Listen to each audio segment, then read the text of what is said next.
All right, guys, this is Kelly Commentates coming back at you. We are going to be doing something a little bit different today. We are going to be taking a look at the question, can an American woman win the worlds again? An expose by Kelly Commentates. We're going to look at the history of American women in world figure skating, and then we're going to talk about the contenders. And finally, I'll give you my thoughts on, do I think an American woman can win again, or do I think it's far-fetched? So let's start by talking about, where did the US start in women's figure skating? So the World Championships have been going on for a very long time, since the early 1900s. And starting in 1953, we had our first American winner with Tenley Albright, and she won again in 1955. Currently, there is a center called the Tenley Albright Center. I believe it's in Massachusetts, named after Tenley Albright. And it is a beautiful center. I believe they do focus on figure skating and improving the love of figure skating across the United States. Then we had a very prolific winner winning 5 world championships right after Tenley Albright, starting in 1956 through 1960, Carol Heiss. And you can see her here wearing her Team USA sweater. Then in lovely chartreuse, one of my favorite colors, we had Peggy Fleming winning 3 world championships from 1966 to 1968. So there was a break in between Carol Heiss and Peggy Fleming, but once Peggy Fleming came on the scene, you can see she was a very prolific winner as well. When we head through the 1970s to 1980s, we had more winners. We had Dorothy Hamill in 1976.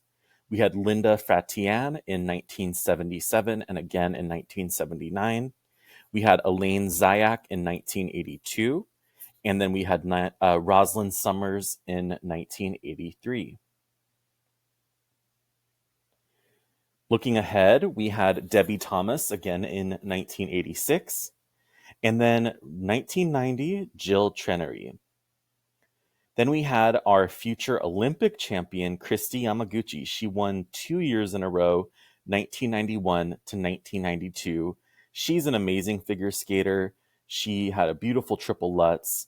I believe she was one of the first women, the US women, to try a triple Lutz triple toe. Just a really, really amazing technical skater. And she still, to this day, shows up at a lot of figure skating events.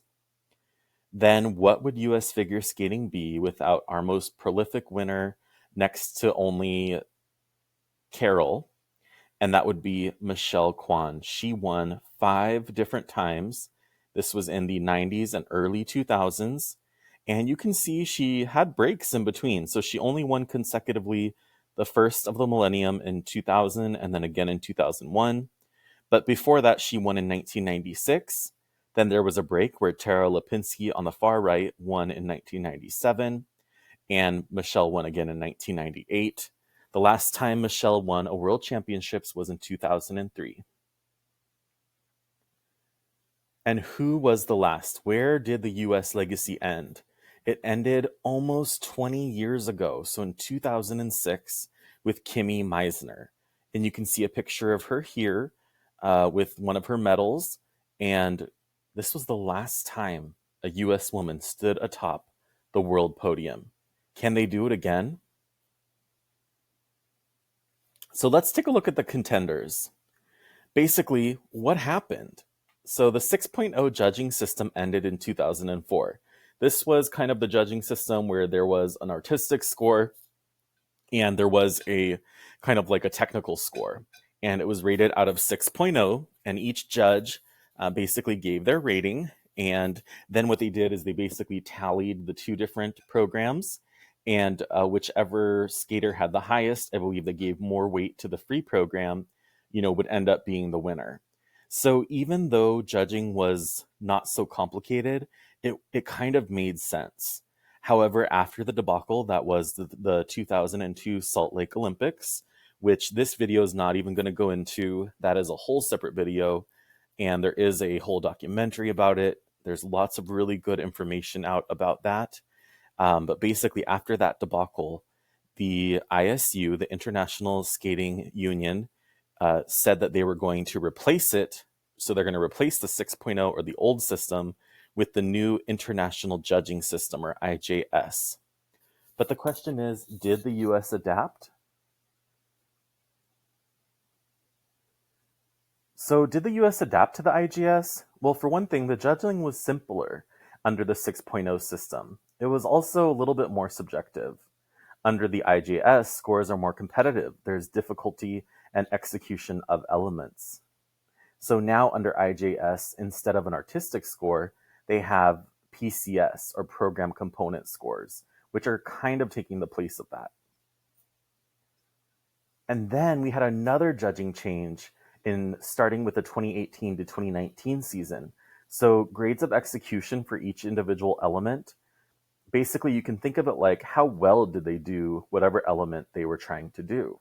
And we used to be able to score them by a plus or minus 3. So the max you could get for an element was plus 3, and the least you could get, or the most deductions you could get, would be minus 3. But now, starting in 2018, it was a plus and minus 5 instead of plus and minus 3. And basically, when that happened, all the old scores before that were deemed historical. So now we're basically under a new system, if you think about it that way.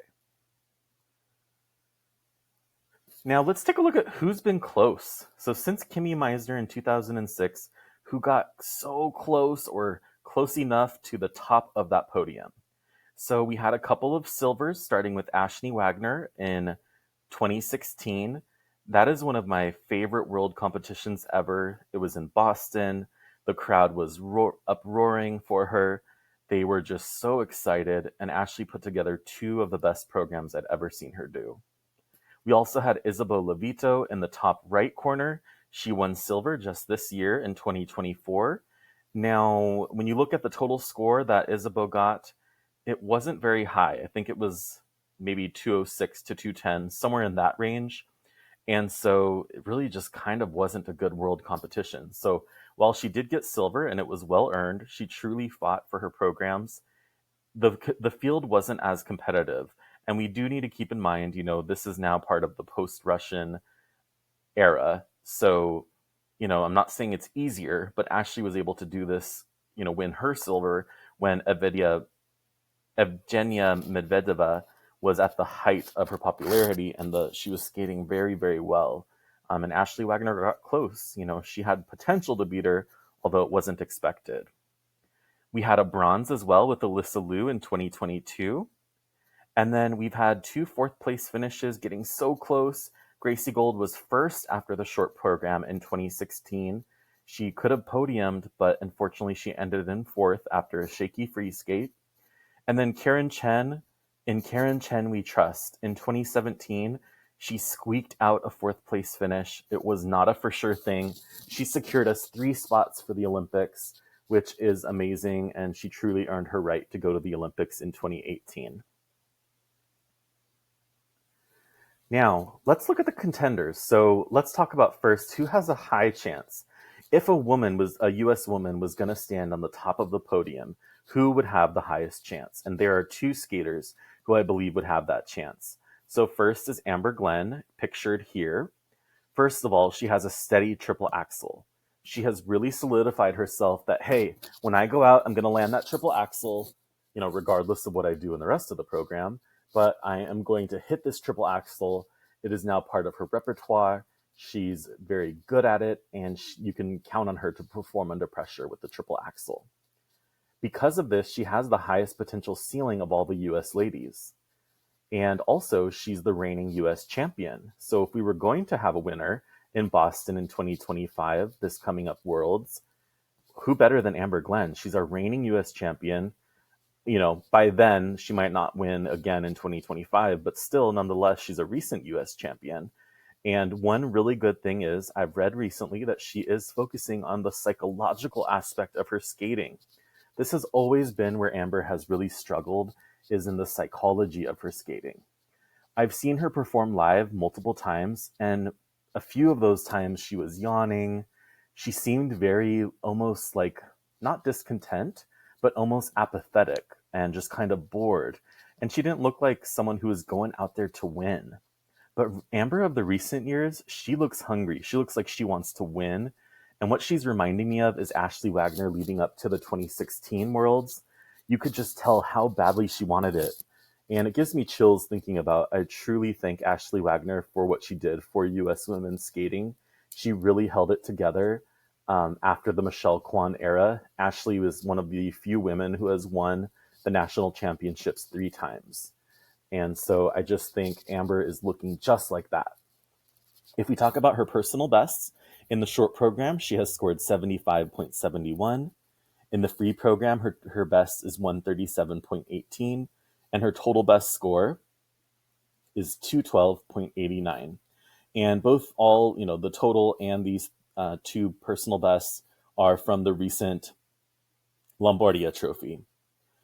Now, one thing I will say is that short program score, that is competitive with what you would need to win a world championship, but her free program score is going to need to be higher by probably 10 to 15 points at least if she wants to try and pull off the gold. And so, can she do it? Yes, she definitely can. But it is going to take the 2 best programs Amber's ever put together in order to be the top of the podium. The second skater who I believe has a high chance, if they were going to win the Worlds, would be Isabeau Levito. And one reason is, first of all, she's currently has the highest world standing for the U.S. ladies. She is in 5th place in the world standings. She is also our current world silver medalist. So the judges will know when they're judging her that, hey, this woman has already been near the top of the podium. If she skates like she did before, she has a high chance that she could pull off a win. And also, she has very high component scores. So if Isabeau is able to lock down her technical part and her nerves, she's usually pretty good, a very solid competitor. There is a really high chance she has a high ceiling and could stand atop that podium. Now, her personal best short program score was 73.73. Her highest free program score is 143.68, which is very competitive. That's getting close to what she would need to win. And her total score of 215.74, not bad at all, very high score. She could win with that, although we'd probably want to see her in the 222 to 225 range total in order to win. Now, who could do it? Just based on pure talent, we're not talking necessarily about their historical scores. They would really need to kind of blow it out of the water, but who has a chance? And one of the most obvious ones for me is Ava Marie Ziegler. First of all, she won the NHK trophy last year in 2023. Some called it a surprise win. However, she really skated very, very well. She has very high-tech content.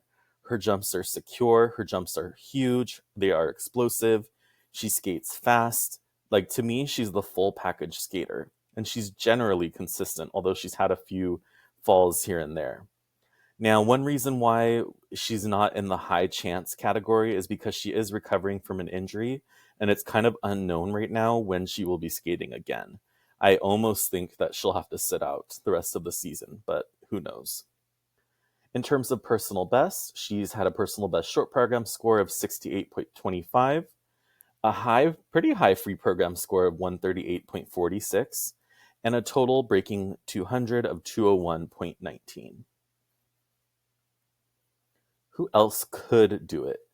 And I think this person probably wasn't on many lists prior to this past weekend and the Nablehorn Trophy, which she won, but we have Elise Lynn Gracie. And one reason that she could do it is because she has the highest score for an American woman so far for the 2024 season. She also has the political backing of Tammy Gamble as her coach, which so does Amber. Amber also has that. But I think we don't want to underestimate, just how powerful Tammy is in the figure skating world and how especially USFS really stands behind her. Now, she got both her personal best this past weekend with a short program score of 71.16 and a free program score of 142.17, total score of 213.33. Again, she is going to need higher than that to win, I do believe, barring total meltdowns from other skaters. But you have people like Luna Hendricks and, of course, Kiori Sakamoto, who are consistently in the 220 plus range. So Elise is still far off from reaching that exact score that she would need. Who's not quite likely to do it is Lindsay Thorngren. Now, one thing is she is a very athletic skater, and she did recently win her first competition of the season at the Mid-Atlantics. She has a beautiful short program. I think it's called Windmills of the Mind. And if I recall correctly, Sandra Bezic may have choreographed it. Just gorgeous program. I'm so happy. I think she's keeping it for this season. She did it last season. And she's had a pretty high short program score of 72.27. Now, that was at the Mid-Atlantic, so I don't believe, it doesn't count as an international competition, so we do need to take that with a grain of salt. One thing I did notice when I looked at her free program score is there were lots of under rotations and carrots on there. So I don't think that bodes well for her. I think some things would really have to change with her technique if she were to want to be at the top of the podium. But in terms of sheer talent, she does have it. Her personal best to date is her short program score of 70.24, and these are obviously for international competitions. Her free program score of 135.99, and her total score of 199.42. Next, I'm going to talk about who's unknown, like who we just don't know if they could. And someone who has an unknown chance is Alyssa Liu. She is our two-time U.S. champion in 2019 and 2020.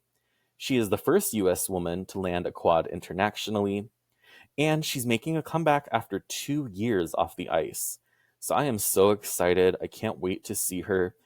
She did perform recently. I believe she got around 62 for her performance in the short program. So we do need to see, where she's at.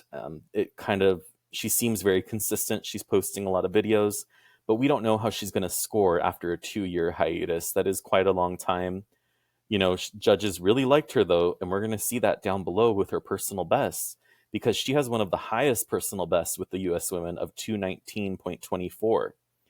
And then her short program and free program were also right up there with what she would need, with a short program score of 74.31 and a free program score of 144.93. So in terms of past results, Alyssa Liu has one of the highest chances of standing atop the podium. But again, we just don't know where she's at right now, currently, so we can only, look ahead to see how she's going to do. Another person with an unknown chance is Brady Tennell, also a 2-time U.S. champion. She's very consistent when she's injury-free, and that is the key, injury-free. She's kind of been plagued by injuries the past few years. She had like a fracture or a bruise on her foot for a while. Then she broke her foot, or it might have been her ankle, doing like some kind of bracket this past year. So she's been recovering from that. She did win the Shanghai Trophy last year in 2023. And one good statistic on her side, she is the only U.S. woman to break 150 internationally for her free program. And I believe that was at World Team Trophy in, I think, 2021. It was somewhere around then. For her personal best, she has a short program personal best of 75.93, a free program personal best of 150.83, and a total personal best of 225.64. This score would have beaten Kiori Sakamoto at Worlds. This would have gotten first this past year in 2024. Now, obviously, that score is not recent, so, we can't hold her up to her past scores, but just, peak Brady, we know, could stand atop the podium. And it's just such a shame that she's had these injuries, because we don't really know how far she could have gone. And she kind of came out around the same time as Kiori Sakamoto, and they had kind of a similar score range. And to see Kiori just, consistently exceed and excel, it does make me sad for Brady, because I think she very well could have done the same. So let's go back to our central question. Can an American woman win Worlds again? In my personal opinion, yes, an American woman can win the Worlds again. I think the better question is, will an American woman win worlds again? When I ask that question and change the phrasing to will they, I really feel a lot less confident. When we can only look at historical trends and past scores as predictors of the future. Now, can someone truly excel and break this ceiling that they've had so far and the trends that they put forward? Yes, they can. And I would never want to say that an American woman can't win worlds again. But to say, will they? I think that's a lot less doubtful. Stranger things have happened. It would be very nice to have our next winner at 2025 Worlds exactly 19 years after Kimmy Meisner won.